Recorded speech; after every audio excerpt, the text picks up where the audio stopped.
ఈరోజు కార్తీక శుద్ధ చతుర్దశి. ఈ కార్తీక శుద్ధ చతుర్దశిని వైకుంఠ చతుర్దశి అని కూడా అంటారు కదా.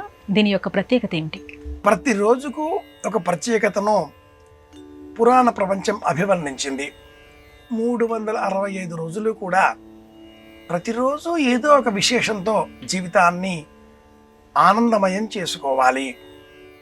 నిన్న ఉన్నట్లుగా ఈరోజు అదే విధంగా ఉంటే ఉత్సాహం ఉండదు. కొత్తది అనే ఆలోచనలు కావాలి. స్వామి వివేకానందుడు తన పిలుపులలో ఒక సూక్తిని ఇలా ఉట్టంకించినట్లుగా ఆయన రచనలు వివరిస్తాయి. ఏమిటి ఆ సూక్తి పిలుపు అంటే, నిన్న ఉన్నట్లుగానే ఈరోజు ఉంది అంటే నా జీవితంలో ఏదో తప్పు జరిగింది, మంచి చెడు ఏదో ఒక మార్పు నా జీవితంలో ప్రతిరోజు కొత్తదిగా ఉండాలి. ఈరోజు నా జీవితంలో ఏ సమస్య లేదు అంటే నేను మరణానికి చేరువ అవుతున్నాను అని అర్థం. సమస్య రావాలి, ఎదుర్కొనే సాహసం నాలో కలగాలి. నేను ఎప్పుడూ ఉద్దీపనంతో ఉద్వేగభరితమైన జీవితాన్ని గడపాలి. ఇది స్వామి వివేకానందుని పిలుపు.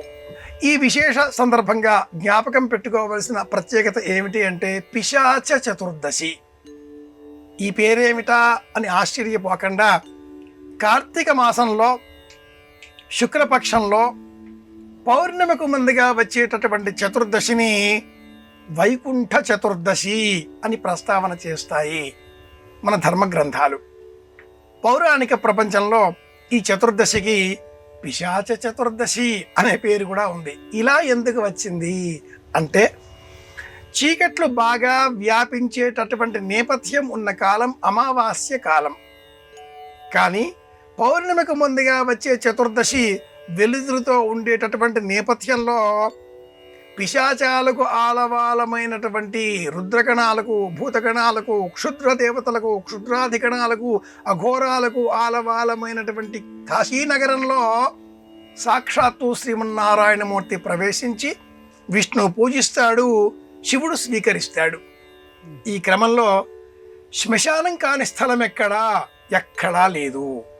ఎక్కడో ఒక చోట ఏదో ఒక విధంగా ఏదో ఒక ప్రాణి హననం, భూమిలో చేరడం తప్పనిసరి. ఇది నిత్యమైనటువంటి క్రియ.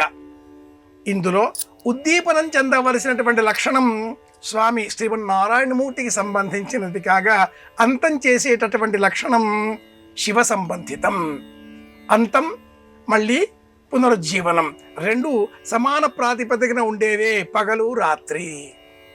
ఇలాంటి జ్ఞానం మనకు బోధించే నిమిత్తమై పౌర్ణమికు ముందుగా వచ్చేటటువంటి చతుర్దశి నాడు వైకుంఠాన్ని బదలి సాక్షాత్తు శ్రీమన్నారాయణమూర్తి కలియుగంలో కాశీనగరంలో విశ్వేశ్వరారాధన చేస్తాడు అని మన పురాణాలు అభివర్ణించడంలో ఉన్న అంతరార్థం ఇదే.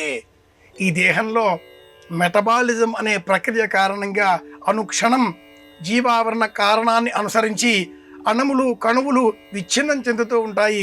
కొత్త ఆ అణువులు రూపాంతరం చెందుతూ ఉంటాయి, కొత్త రూపం సంతరించుకుంటూ ఉంటాయి. ఉజ్జాయింపుగా 12 సంవత్సరాల కాలంలో ఈ దేహంలో ఉండేటటువంటి సమస్త అణువులు పూర్వం ఉన్నవి నశించి కొత్త అణువులతో ఈ దేహం నిర్మితమవుతుంది అంటూ సైన్స్, విజ్ఞాన శాస్త్రం నేడు నిరూపిస్తున్న తరుణంలో ఇలా పోయేవి వచ్చేవి తెల్ల రక్త కణువులు, ఎరుపు రక్త కణువులు, ఈ రెండింటి మధ్యలో శివుడు విష్ణువు అనే రూపంతో పిశాచ చతుర్దశి, వైకుంఠ చతుర్దశి అనే నామాలతో పౌర్ణమికి ముందుగా వచ్చేటటువంటి చతుర్దశి మాస శివరాత్రి, దీనికి పక్ష మాస శివరాత్రి అని పేరు. కార్తీక మాసంలో పక్ష మాస శివరాత్రి ఈ సందర్భాన్ని పురస్కరించుకొని సాక్షాత్తు శ్రీమన్నారాయణమూర్తి పరమేశ్వరుడికై భస్మోదకంతో అభిషేక సేవ నిర్వహిస్తాడు అని శివపురాణం. రాగి గ్లాసులో కాసింత మంచినీరు పోసి కొంచెమంత భస్మం అందులో ఉంచి ఆ నీటిని భస్మంతో కలిసే విధంగా కలియగలిపి ఓం నమః శివాయ అనే పంచాక్షరి మహామంత్రాన్ని జపం చేస్తూ పరమేశ్వరార్పణంగా సమర్పణ చేసినట్లయితే శివకేశవుల అనుగ్రహం లభిస్తుంది. పిశాచ చతుర్దశి కాస్త వైకుంఠ చతుర్దశిగా మారుతుంది. మన మనస్సులో వ్యతిరేక ఆలోచనలు, ఎవరినో సాధించాలి అనేటటువంటి దుర్మార్గపు ఊహలు ఇవన్నీ ఉంటే ఆ చతుర్దశి పిశాచ చతుర్దశి. అలా కాకుండా అందరి క్షేమం కావాలి, అందరూ ఆనందంగా ఉండాలి, సర్వే జనా సుఖినో భవంతు అనే ఊహ కలగాలి, ఇలాంటి ఆలోచనలతో మనం అభిషేక సేవ నిర్వహించినట్లయితే అప్పుడు ఆ చతుర్దశి వైకుంఠ చతుర్దశిగా మారుతుంది.